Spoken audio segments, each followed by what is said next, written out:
Assalamualaikum warahmatullahi wabarakatuh.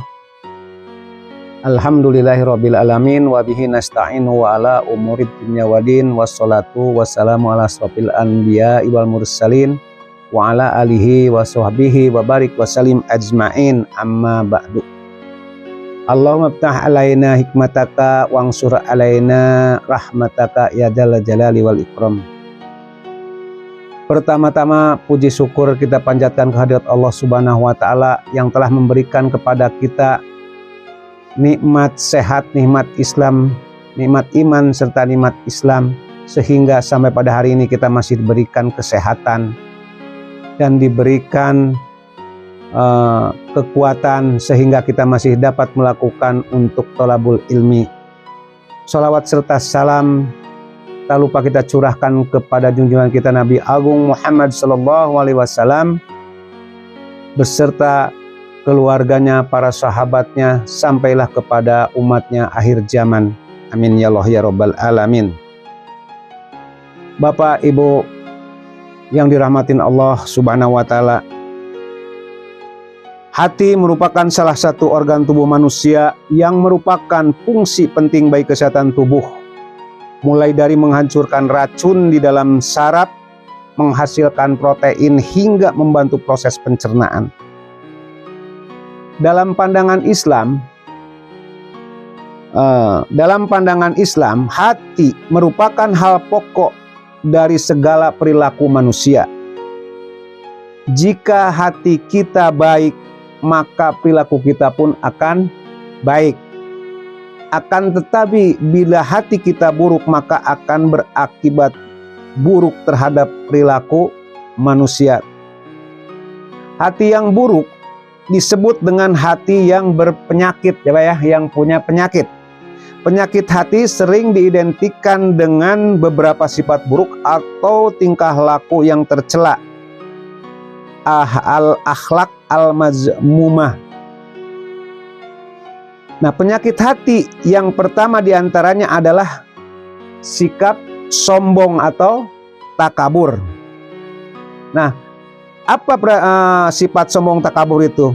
Yaitu saat seseorang memiliki kebanggaan berlebih pada kemampuan dirinya sendiri, ia memandang dirinya lebih tinggi dan enggan mengakui bahwa ada orang lain yang lebih baik daripada dia. Allah Subhanahu wa taala sangat membenci sifat ini karena merupakan penyakit atau penyebab kafirnya iblis. Iblis itu merasa akulah yang paling hebat.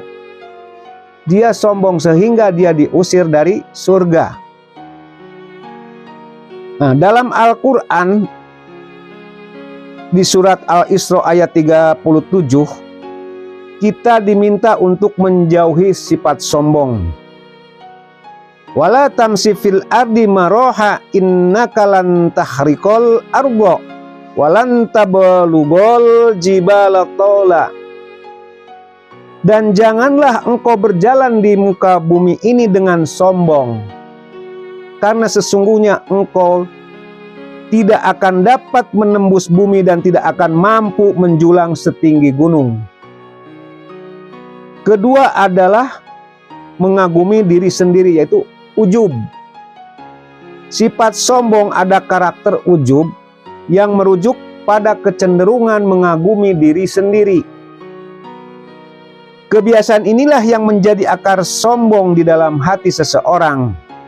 Rasulullah pernah bersabda, 3 hal yang membawa pada jurang kebinasaan, yaitu yang pertama, tamak, lagi kikir. Yang kedua, mengikuti hawa nafsu, ya Pak, yang selalu mengajak pada kejelekan, dan ujub atau takjub pada diri sendiri. Ketiga, iri dengki atau hasad. Tanda utama penyakit ini adalah tidak senang ketika melihat orang lain bahagia. SMS lah. Susah melihat orang senang, senang melihat ketika orang susah, ya Pak ya. Nah, jadi dia tidak senang saat melihat orang lain bahagia. sukses atau mendapat rezeki lebih. Kondisi paling parah adalah ketika kamu berdoa agar kebahagiaan orang lain pindah kepadamu.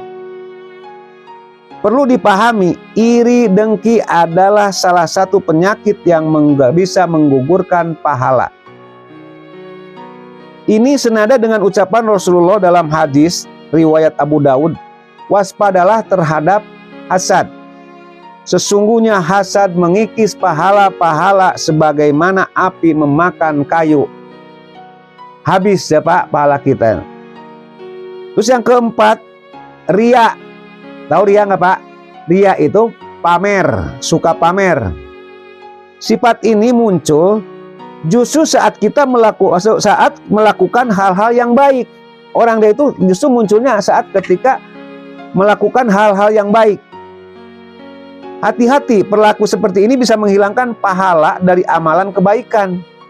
Pasalnya kebiasaan pamer atau ria termasuk penyakit hati dalam Islam yang tidak disukai oleh Allah Subhanahu wa Ta'ala. Kemudian yang terakhir yaitu kikir, bakhil. Dasar utama dari pelaku ini adalah perasaan bahwa apa yang kamu miliki masih kurang. Jadi selalu kurang aja Pak. Selalu merasa kurang. Akibatnya kamu tidak mau membagi rezeki pada orang lain yang lebih membutuhkannya. Ya Pak ya. Jadi nggak mau mengamal, nggak mau sodakoh, dia aja masih kurang aja gitu. Padahal harta yang dimiliki dia itu sudah lebih cukup dari hidup untuk hidup dengan nyaman. Dalam Quran surat Al-Imran ayat 180 dijelaskan bahwa mereka yang kikir di hari kiamat kelak harus membawa hartanya dengan mengalungkannya. Wala yahsabanal ladzina yabkhaluna bima atahumullah min fadlihi wa khairul lahum bal huwa sarul lahum sayutawaquna ma bakhilu bihi yaumal qiyamah walillahi mirasus samawati wal ar wallahu bima ta'maluna khabir. Dan jangan sekali-kali orang-orang yang kikir dengan apa yang diberikan Allah kepada mereka dan karunia-Nya mengira bahwa kikir itu baik bagi mereka, padahal kikir itu buruk bagi mereka. Apa harta yang mereka kikir itu akan dikalungkan nanti, dileherkan Pak pada hari kiamat. Jadi harta-harta mereka itu yang nggak mau disodakohkan, mau dibagi-bagikan itu Pak akan dikalungkan pada lehernya di hari kiamat. Milik Allah lah warisan apa yang ada di langit dan di bumi itu. Allah maha teliti apa yang kamu kerjakan. Menurut Ibnu Qayyim, ada cara mengatasi penyakit hati, yaitu pertama membaca Al-Quran dan tadabur.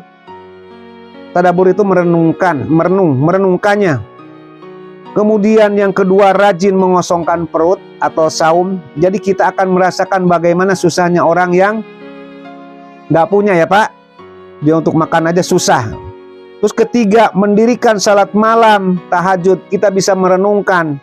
Terus yang keempat, merendahkan diri di hadapan Allah dengan berdoa, berzikir. Kemudian yang kelima, bermajlis, bergaul dengan orang-orang soleh atau mengikuti kajian-kajian keislaman. Kira-kira itulah yang bisa saya sampaikan untuk pada kesempatan kali ini. Mohon maaf apabila ada kekurangannya. Wabillahi taufiq wal hidayah. Wassalamualaikum warahmatullahi wabarakatuh.